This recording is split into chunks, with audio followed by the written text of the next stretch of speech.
Mes très chers frères et amis, salut, me voilà de retour après quelques temps de congé. J'avais besoin de ce temps pour pouvoir organiser des choses qui dépendent de ma responsabilité. Je reviens pour vous présenter une série d'enseignements que j'ai intitulé Les disciplines spirituelles. Les disciplines spirituelles, la preuve vivante de la doctrine chrétienne. Une discipline spirituelle est un acte concret qui démontre la réalité d'une doctrine fondamentale. Autrement dit, la doctrine se croit, mais la discipline se pratique. Si le terme discipline peut paraître exigeant, il est pourtant essentiel.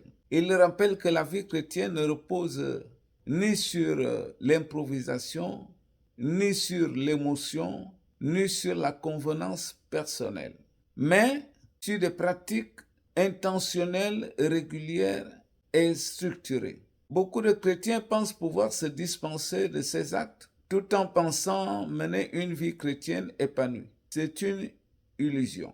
Une vie chrétienne épanouie n'est pas la cause, mais la conséquence directe de la pratique fidèle des disciplines spirituelles. Sans la discipline, la foi devient théorique. Avec la discipline, la foi devient vivante, profonde et féconde.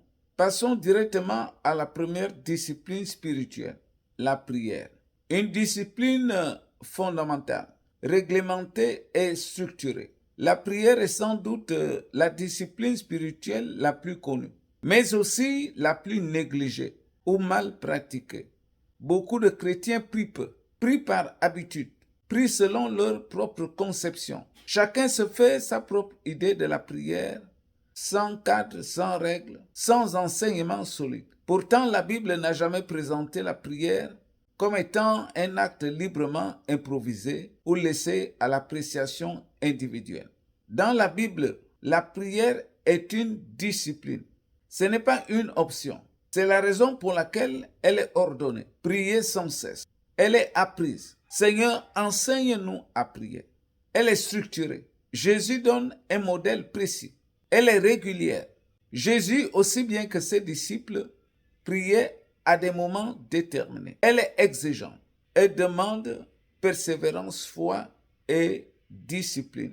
La prière n'est donc pas une inspiration passagère, mais une pratique spirituelle encadrée. On parle de discipline parce qu'elle demande du temps.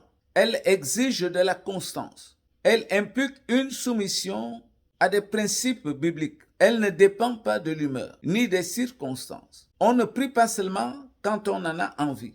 On prie parce que c'est une loi spirituelle qui entretient la communion avec Dieu. Lorsque la prière est correctement pratiquée, elle porte du fruit. Elle fortifie l'esprit. Elle aligne l'homme dans la volonté de Dieu. Elle stabilise la foi. Elle éclaire les décisions, protège contre l'égarement spirituel. Une prière négligée affaiblit la vie chrétienne. Une prière disciplinée la rend féconde. Mes chers amis, mes chers frères, je vous présenterai prochainement un chronogramme de prière journalier. Je conclus cette première partie en disant que la prière n'est pas un simple langage religieux, mais c'est une pratique spirituelle encadrée. La prière est une discipline spirituelle vitale. Celui qui refuse cette discipline spirituelle ne peut espérer la maturité, mais celui qui l'embrasse entre progressivement dans une vie chrétienne équilibrée, profonde et victorieuse. À bientôt, si Dieu le veut.